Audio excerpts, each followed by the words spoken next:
Hello and welcome to the last episode of WTV. I'm Scott Hastings. And I'm Marilyn Sexton. We've been working hard to bring you some great stories this week, but first we go to Christian Roach at the news desk. Thanks, Scott and Marilyn. Halifax City Council says the parking enforcement company that fired 2 of its employees accused of forging over 2,000 tickets in October will not have its contract renewed at the end of March. The 5-year contract with the company Independent Security Services Atlantic was established in March 2014. The contract was already under review before the charges related to the tickets were issued. It appeared to us that we had a lot that we learned over the last 2 years about what worked, what didn't work with the contract, and it was felt that the best thing for us to do was just go back to the drawing board, rewrite the contract, put it back out for everyone to bid on, and that includes ISSA. Elliott says that when the city puts the tender back out for a company to handle the parking enforcement issue, it will be very different than the one that was originally created in 2014. ISSA will continue to work with the city under this contract until the end of March. Elliott says that nothing is stopping the company from bidding on the new tender.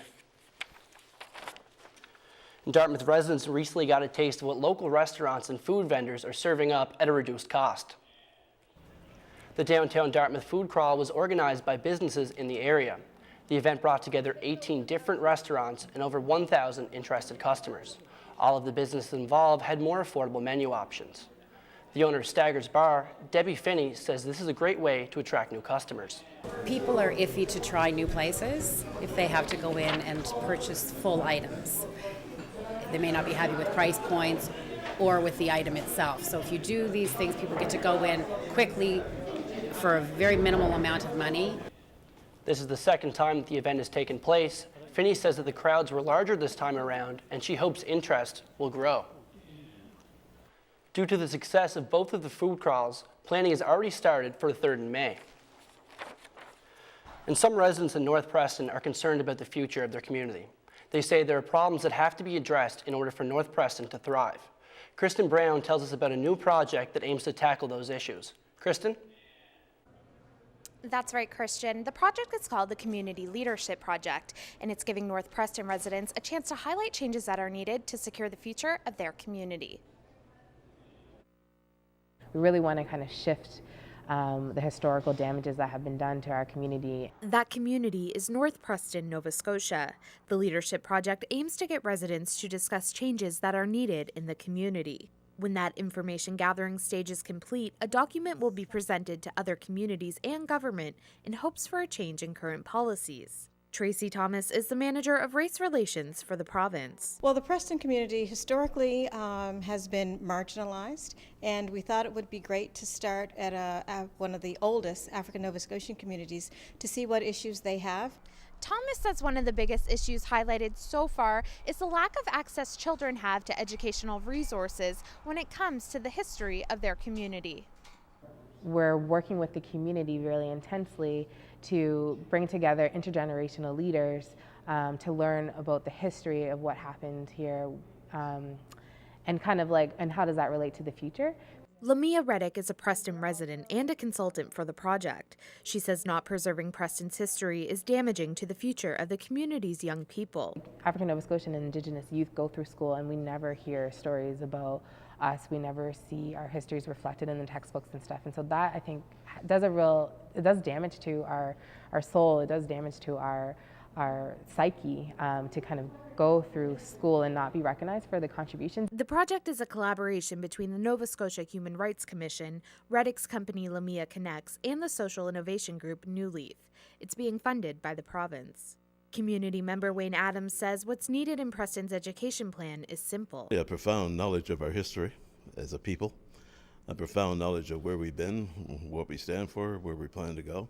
Another issue highlighted is the increasing number of people moving out of the community because of issues surrounding land title. Because of the way land was allotted by the Crown in the 1800s, many residents are faced with losing family land even today. But Reddick says her community is resilient. Intention was to put us out here to die, essentially, because of the lack of resources that were available to us. We didn't have adequate resources to live. And so when I think about that intention and the fact that we're still here and we're still thriving as a community, that speaks a lot to to our purpose and being in this land and being here and maintaining our communities. Other issues the community hopes to highlight in the project is dependable transit, unemployment, and better supports for mental health. Reddick says the document will be ready to present to policymakers and government by late April. Christian? Thanks, Kristen. For the last 5 months, our class in the Radio and Television Arts program have been working on an extensive piece of journalism, also related to land title in North Preston. Scott and Marilyn will have more about that later in the show. Halifax City Council has just closed the voting for a contest to name its newest addition to their ferry fleet on Monday. The contest started at the beginning of the month. HRM residents in Halifax were asked to give their suggestions for the name of the new vessel. The city received more than 200 possible names, then narrowed those down to 5. Among the nominees is Viola Desmond, a civil rights icon. Tiffany Chase, the spokesperson for the city. Well, these are the first new ferries that we've received in the fleet in over 25 years, so it's a very exciting time for transit, and we wanted to get residents excited about those new ferries coming online as well, and also increase awareness of the fact that we're actually replacing our fleet and helping to improve service reliability. This is the third and final contest of its kind. The first winner of the contest in 2014 was Christopher Stanix. Once the name of the vessel has been selected and the family notified, the new ferry is set to go into operation sometime this summer.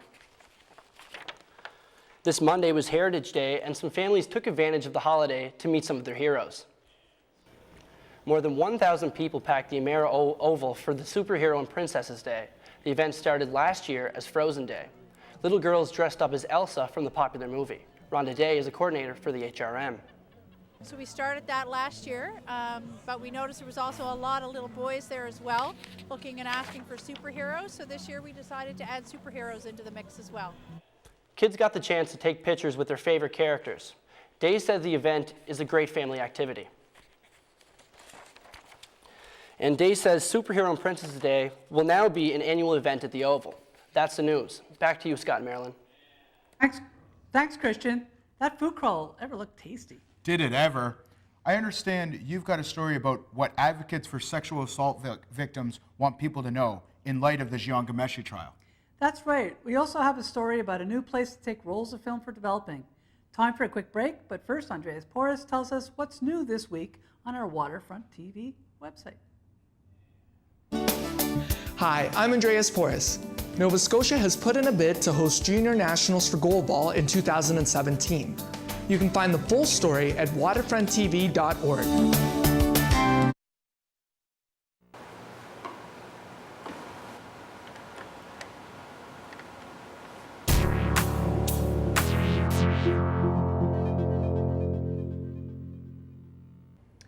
Welcome back. The Jian Ghomeshi sexual assault trial has wrapped up. The judge is expected to make his decision next month. But it's left many people wondering how a victim deals with the scrutiny of cross-examination and social media. WTV takes a look at what services are available in Halifax for victims of sexual assault.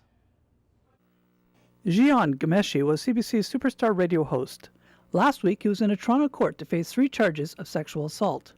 Every detail given by his accusers was analyzed and debated in social media. Ghomeshi wasn't compelled to testify. The trial shows the level of public scrutiny victims may face if they bring a charge forward. But HRM police say they don't want that to stop people from speaking out. They can contact us, we can take a report, it can stay on file, they can go do the medical SANE kit at the hospital, and that can be frozen for up to 6 months. And any time that they wish to proceed with a criminal investigation, we can do so and reopen that file. RCMP and Halifax patrol officers now receive specialized forensic training related to this type of crime. Police are taught how to respond to victims who may be traumatized by the incident. Police victim services are available to help. The core component services that we offer is information, support, crisis support, and referral. So people need to know when they enter the criminal justice system, or when they call the police, they don't know what's going to happen. They don't know what's going to happen next. So they really need an understanding of that. So we really try to explain that. The reality is that in Canada, less than 10% of sexual assaults are reported to police. The Avalon Sexual Assault Centre in Halifax helps victims of recent or historical sexual assaults, whether the police are involved or not. And so most importantly, people need to know that if they've been sexually assaulted and abused, they are believed, they are supported, and they have the right to access services, they have a right to tell their story. Halifax police investigated 235 sexual assaults in 2015. Their victim-centered services indicate this crime is a priority for police. Marilyn Sexton, WTV News, Halifax.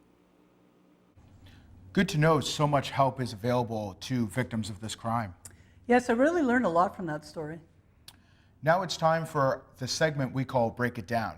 Thousands of Syrian refugees have arrived in Canada in the last couple of months. So what's the difference between refugees and immigrants? Ellen Coles takes a look. Thanks, Scott and Marilyn. Let's take a look at refugees first. Refugees are people who are fleeing their country due to war, persecution, or a natural disaster. A person has to apply for refugee status inside Canada, meet the requirements to be accepted. There are 3 ways to be resettled in Canada. The first are government-assisted refugees.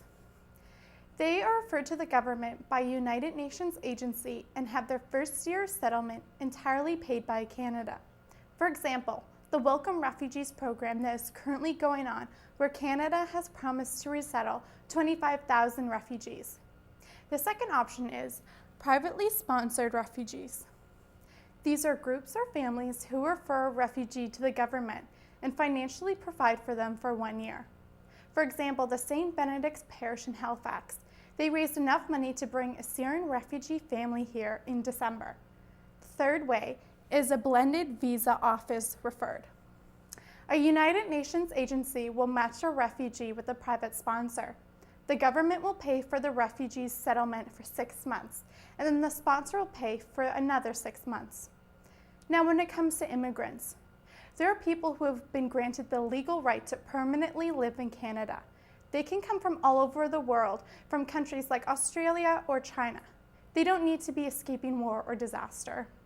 A person looking to become an immigrant can apply as family class or economic class. If a family member already has permanent residence in Canada and can financially support an immigrant, you can apply for family class. The economic class includes professional and skilled workers who have a strong possibility of becoming prosperous in Canada. Applicants must have enough money to support themselves when they immigrate. And these are the main differences between refugees and immigrants. Back to you, Scott and Marilyn.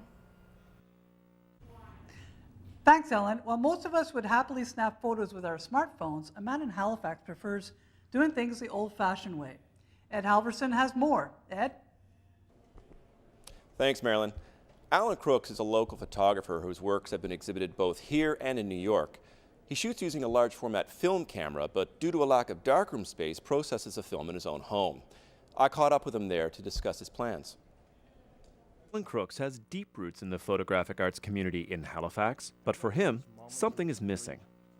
After talking with other photographers, he decided the city needed more darkroom space. The other place in Halifax is NASCAD, so unless you're a full-time student in the program there where you have access to it, or go to one of their extended studies course for a 10-week stint, that's the only other option. Crooks began exploring other ways to make darkroom space more available. The answer came one afternoon over coffee with friends. Oh, well, you could have the darkroom in my warehouse. And I was like, what? Since when do you have a warehouse? This warehouse in the north end of Halifax will be home to the new darkroom. While you may think a darkroom is a nostalgic hobby for those born before the digital age, Crooks says there's a lot of people keen to try it out. As much as, digital is so prevalent and been very advantageous for a lot of reasons, I think the reality is there's a real strong community of people who are passionate about film photography.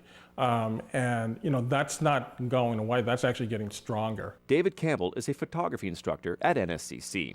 He says film is no longer practical for commercial work, but it's a great way to express yourself. And you can do some things that are decidedly photographic, chemistry based that really can't be 100% duplicated digitally. So it's a way to explore that side of your art, I guess. What's most important for Crooks is that the darkroom becomes a space where photographers will share their work and ideas and be available to mentor each other. You know, this is going to be a hub for the community, and it's excited to have me and what I'm doing as part of that community. So it's pretty amazing. Yeah. Crooks already has the 15 people he needs committed to the April 1st opening. He'd like to open up some more space, but is waiting to see how busy the darkroom will be. Marilyn and Scott? Thanks, Ed. Did people actually do that back in your day? Yeah, I remember doing that back in high school. Speaking of old structures, Hey, that's not it's nice. been almost a year since the Big Lift project started on the McDonald Bridge. While Halifax Harbour Bridges says they are making progress, there still have been a few bumps along the way. Nick Bedore has the update. The McDonald Bridge delayed opening after its nighttime closure twice back in October, remaining closed during the morning rush hour. This caused massive delays and backed up traffic for hours. Allison Curry is the Community Engagement Officer for the Big Lift. She says that while there have been a few hitches along the way, things are still on schedule. We've committed to being done for December 2016. We're still confident that we can get there. We should have a better idea April or May of what the timeline's going to look like and if that has changed or not. But we built a timeline around snowstorms, winter, unforeseen issues, so we do have a little bit of time to play with there. This kind of suspension bridge deck replacement has only happened once before, on the Lions Gate Bridge in Vancouver. The same company behind that renovation is also behind the Big Lift project here in Halifax. So far, they've replaced 6 deck segments, with 40 more to go. The first deck segment took about 30 hours, and Curry says with each segment they're getting a little bit better at it. They're working towards replacing each segment in about 10.5 hours, which should make bridge closure shorter. The budget for the Big Lift project is an estimated $150 million, paid for entirely by bridge tolls. Halifax Harbour Bridges is also running a free 24/7 shuttle service to accommodate pedestrians and cyclists affected by the lack of walk or bike lanes. The end of the project can't come soon enough for some, however. Those that use the bridge to make their daily commute are feeling put out by evening and weekend closures. Cheryl Han is one such commuter. It takes me longer to get home, and if I'm trying to get home after 6:30, I have to go that weird roundabout way, and that kind of sucks. I think the worst part is being stuck at Scotia Square waiting for the shuttle to show up at a random time. I often see lots of people there just hanging out, like 30 people all waiting for the same bus that hasn't showed up yet. Halifax Harbour Bridges is optimistic they can get the deck segments replaced and the walk and bike lanes open again by December 2016. After that, however, Curry says paving, final prep work, and some maintenance on the big orange cables will need to be completed before the Big Lift project is finished. Nick Medore, WTV News, Dartmouth. Thanks, Nick. Thankfully, it takes me less time to repair when I'm injured. Yeah, and hopefully it costs a lot less too. Yeah. So I hear you did a story about a neighborhood in Halifax that wants more recreation space. That's right. We'll see that story, and we'll meet a painter who's blending her heritage with her art.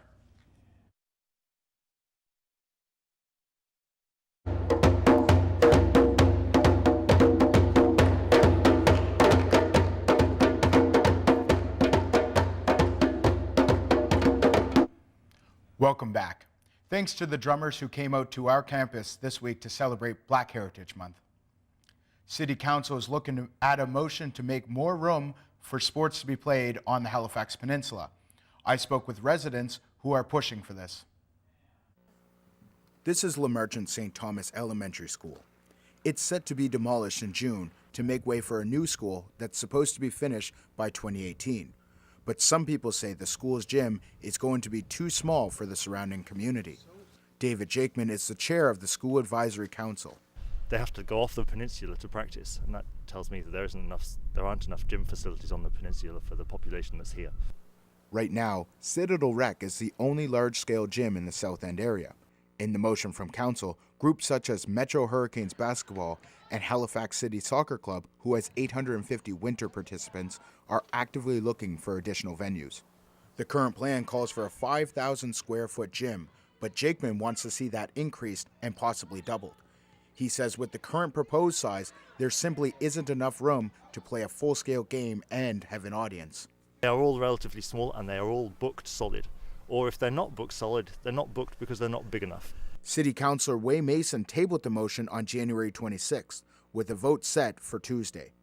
Dave Napier is a local basketball coach He agrees with the lack of gyms on the peninsula. So make them bigger, make them smaller, just make more of them and get them open. When I was a kid growing up in Halifax, there's probably 20 of them, right? So we're driving our kids to sports events. We're raising our kids in the back of vehicles.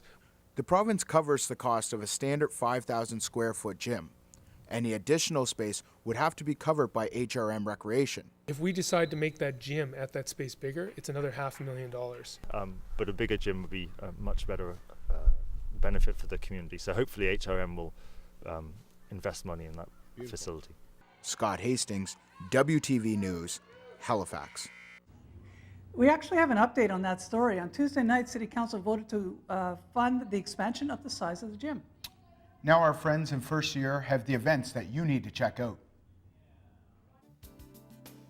Thanks, Marilyn and Scott. Let's take a look at what's happening in the HRM this week. Stretch those thumb muscles for the Kings of Halley Super Smash Brothers tournament taking place February 20th and 21st. Participants can play either Smash Bros. Melee or Smash 4. The event will take place at Games People Play on Blower Street. Tickets are $5. For a night of childish antics, head over to the Company House on Sunday, February 21st for grown-ups read things they wrote as kids. Adults will read book reports, letters, and journal entries from their childhood days. Visit their Facebook page for more information. Mosey on over to the Scotiabank Centre on Wednesday, February 24th for Blue Rodeo. The 12-time Juno winners will be in Halifax playing all their greatest hits from their 30-plus years of playing. Tickets range from $55 to $69. More information can be found at ticketatlantic.com. Thanks for tuning in to Entertainment This Week. I'm Alistair Alders. Back to you, Marilyn and Scott. Thanks, Alistair. West African cultures are rich with art and symbolism, and there is a local artist who is finding her own inspiration. Olesia Shivikova joins us now with the story. Olesia? Thanks, guys. I talked to one local woman who explores her work through the ancient symbols of Western Africa and connects them to what she calls womanism.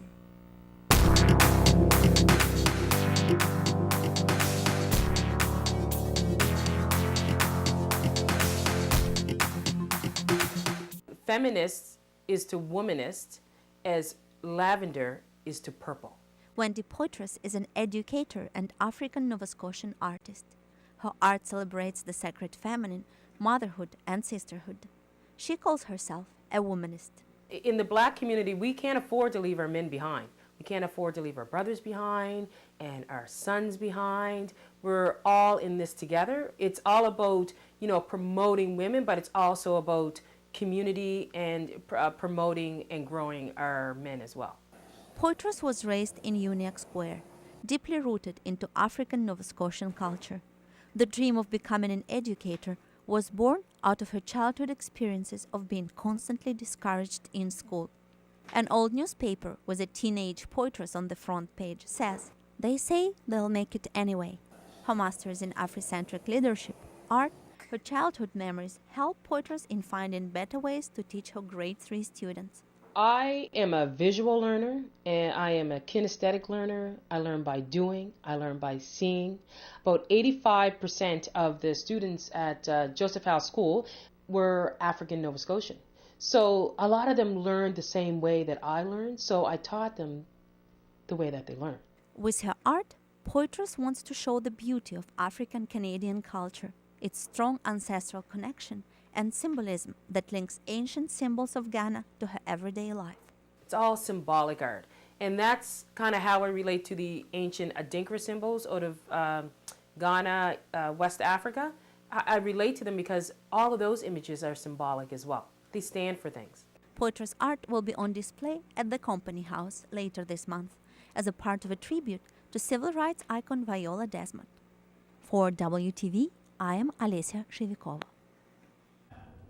Thanks, Olesia. What beautiful art. Time now to tell you about an investigative project that we're about to launch. For the last 5 months, we've been looking into the issue of land title in the community of North Preston. It might surprise you to learn that many people there do not have legal title to land. Land that has been there in their families for generations. Land that they pay taxes on. That means that they can't sell it or legally pass it down to their children. We spoke to residents, historians, and legal experts to show how people are still affected by this historic wrong. Our public launch for this project takes place on Monday, but here's a sneak peek.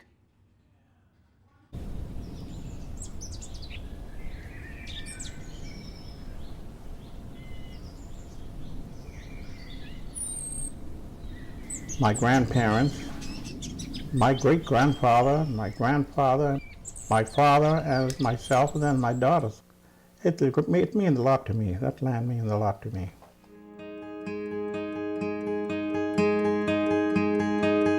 The lack of access to title to land for African Nova Scotian communities, in particular North Preston, is an injustice. But I can say, well, for as long as I'm alive anyway, this is not going to be Africville. This is one thing I can say, that it's not going to be Africville. If we don't stand up now and fight to maintain what we have, there will be no North Preston. There will be no Preston.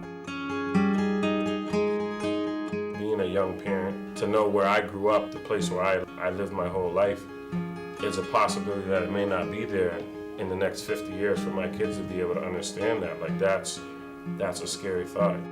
The government, the province, grant me my deeds so I can fulfill my dream.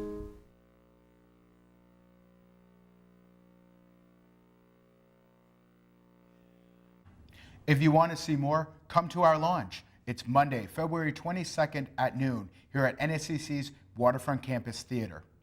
Well, that's our final show. Wow, I can't believe how much we've done over the past 2 years.